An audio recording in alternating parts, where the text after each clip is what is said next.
Hola, ¿qué tal? ¿Cómo estáis? Bienvenidos. En este vídeo vais a aprender una herramienta nueva o vais a volver a conocer una herramienta ya conocida, pero que os va a cambiar la vida para la gestión de vuestra agenda, pero sobre todo para la organización de procesos y proyectos en vuestra empresa. No importa si hablamos de procesos como vender un seguro, cómo gestionar un pedido en un almacén, cómo gestionar una orden de producción en un taller o cómo una gestión de introducir un producto nuevo en el mercado.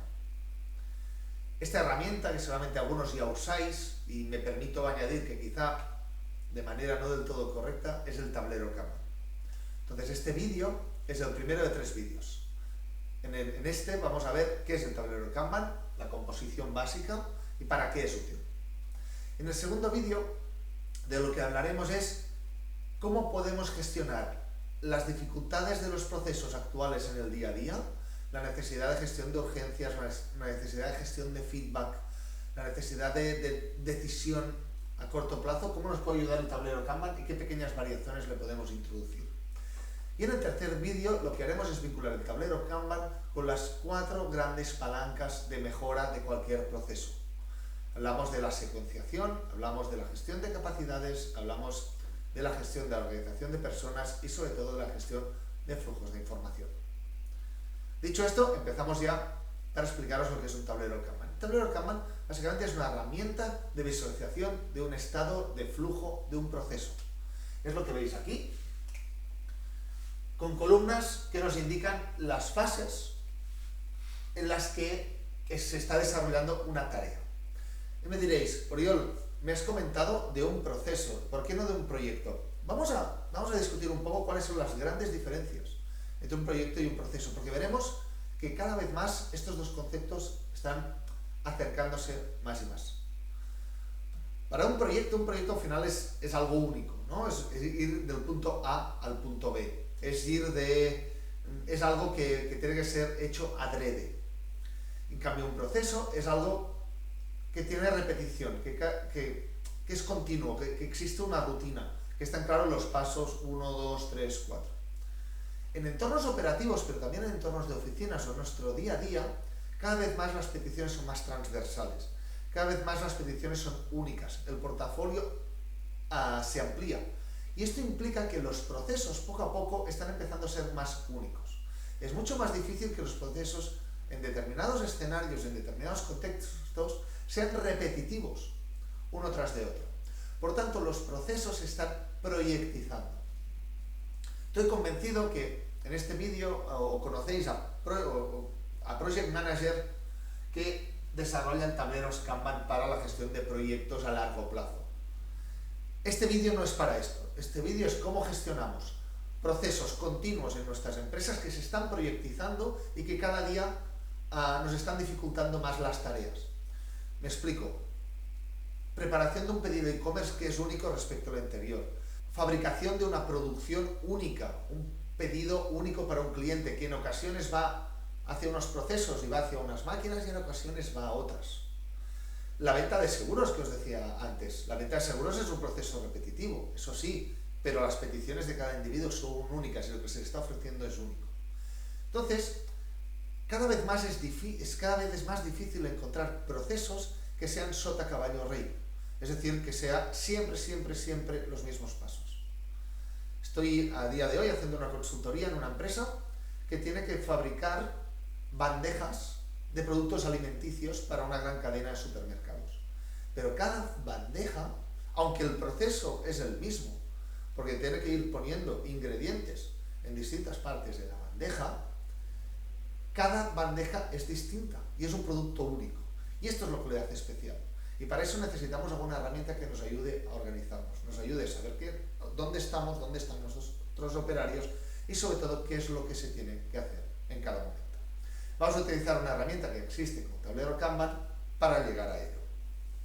Entonces, volvemos a la teoría. El tablero Kanban al final tiene que tener unos componentes imprescindibles, que es una columna inicial, que le vamos a llamar columna de backlog o columna de pendientes, donde aquí lo que se hace es se enumeran todos los trabajos que hay pendientes. Seguramente por el formato que estáis acostumbrados habréis visto como formato tipo post-it.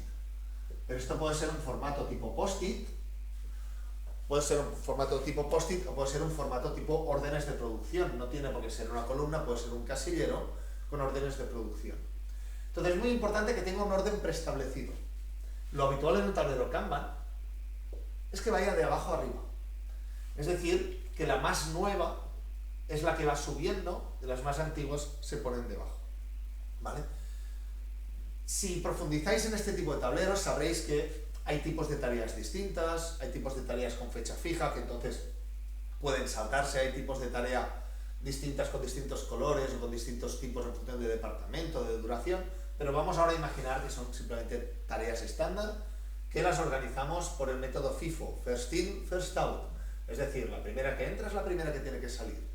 ¿Por qué es importante esto? Para evitar la procrastinación dentro de los equipos. Porque todos tenemos tareas que no nos gustan.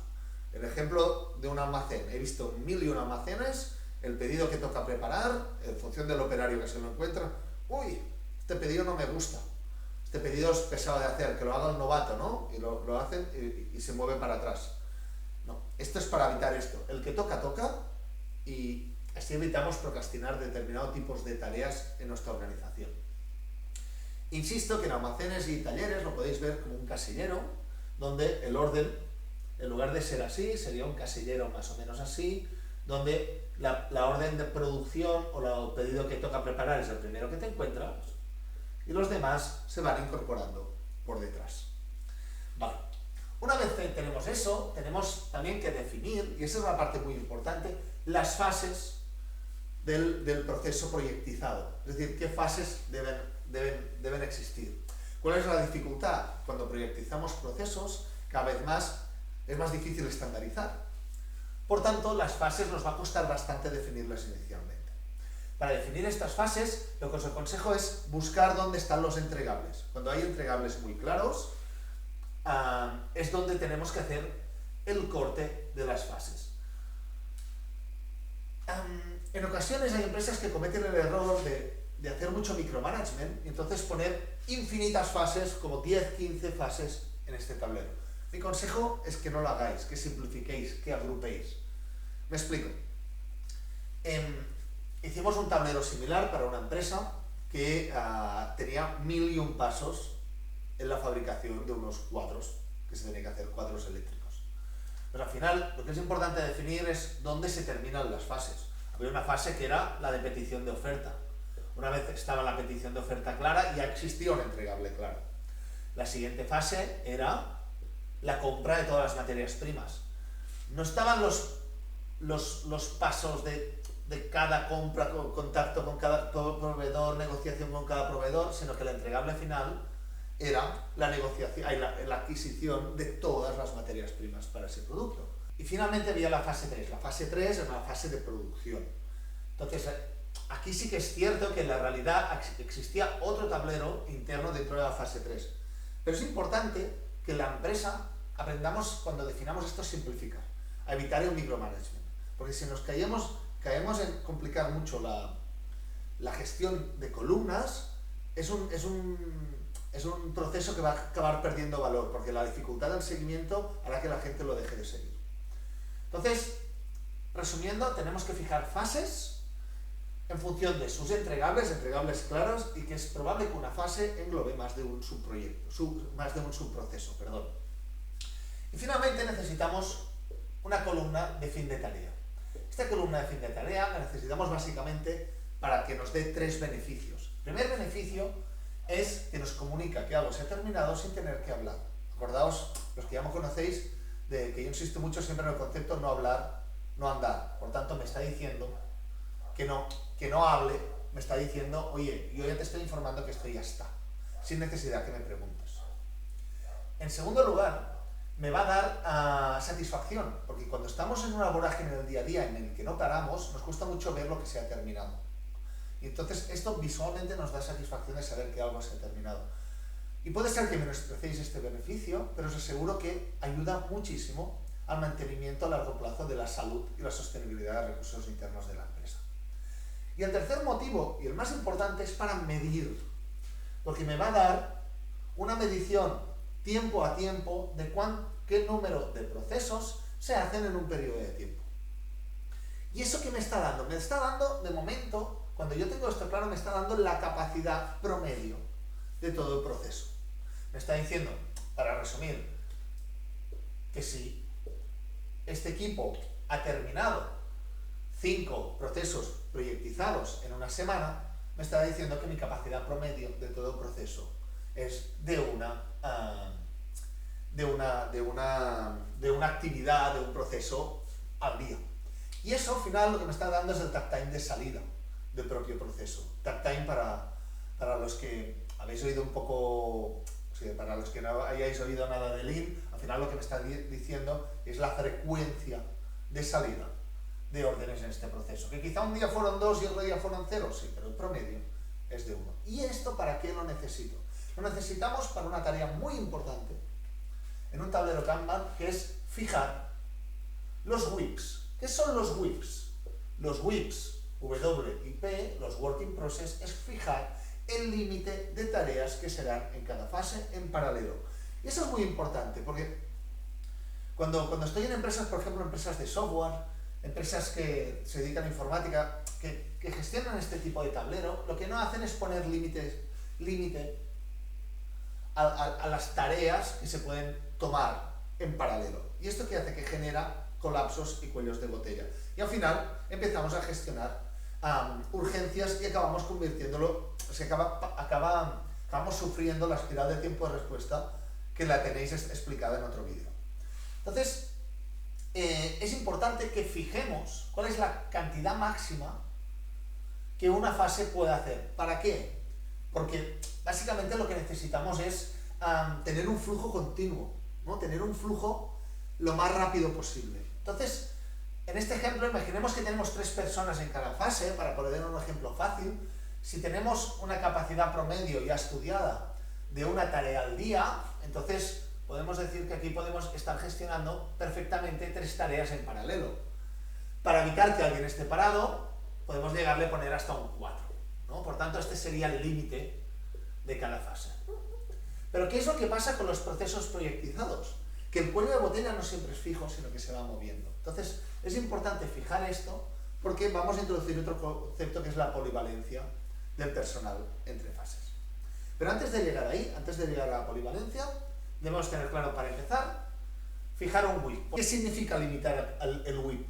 Que si aquí ya tenemos 4 tareas, no podemos poner una nueva hasta que una se mueva para aquí, hasta que existan 3. ¿De acuerdo? Y es la manera de no saturar una de las fases. Idem para las otras fases. Otro elemento clave de estos tableros Kanban es el flujo pull, el flujo de tirar. Es decir, tiraremos siempre de la fase posterior a la fase anterior las tareas. No será push. Es decir, si esta fase ya tiene 3 tareas, como mucho, le podemos empujar una más. Pero ya no le podremos empujar ninguna más. No será hasta que esta tarea se vaya para aquí que esta fase podrá coger otra tarea para aquí. Por tanto, es un flujo de tirar, es un flujo pull. Y la tercera característica muy importante que tenemos que tener en cuenta en los tableros Kanban es la medición de tiempos. La medición de tiempos de todo el proceso. Aquí hemos medido el tiempo de frecuencia de salida dentro de este proceso proyectizado.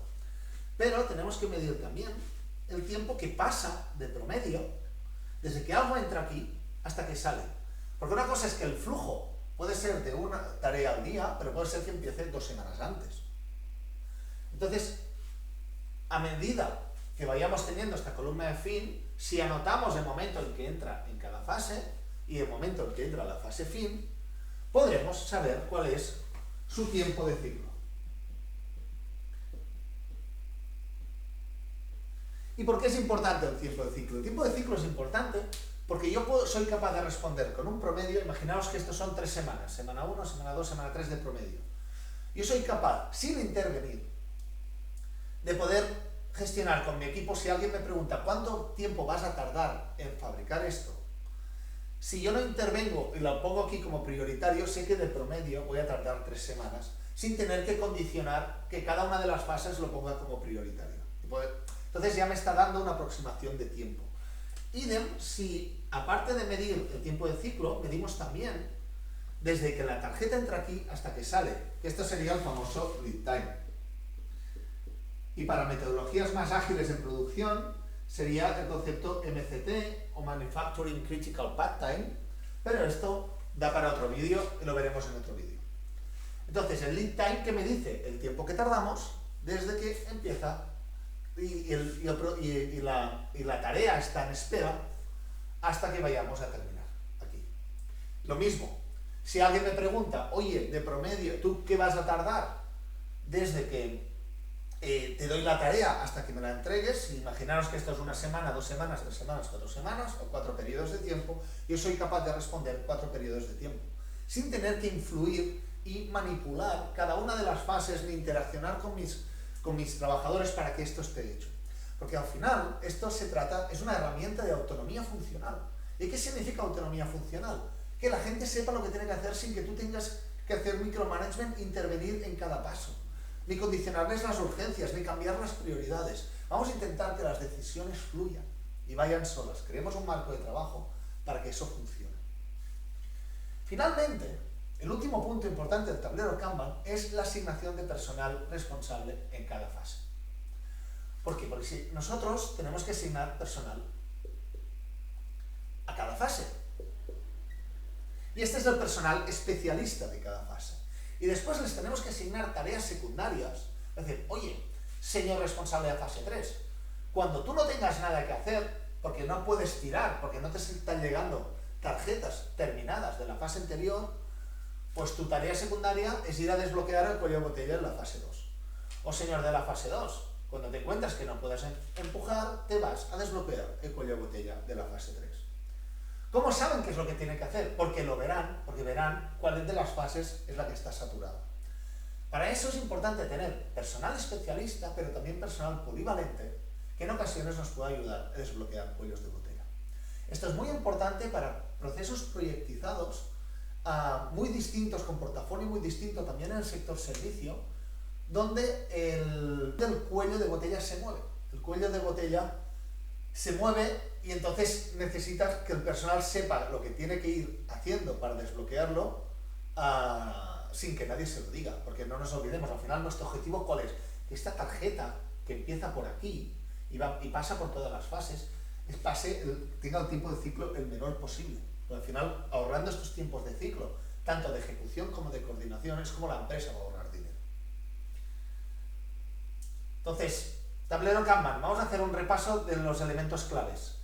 Columna de pendientes, columna de fin, columna de fases agregadas y simplificadas, asignación de tareas de responsable para cada fase, asignación de polivalencias, asignación de working process o de trabajos máximos en cada fase para identificar visualmente el cuello de botella, medición de los tiempos promedios de salida, medición del tiempo de ciclo y medición del lead time total.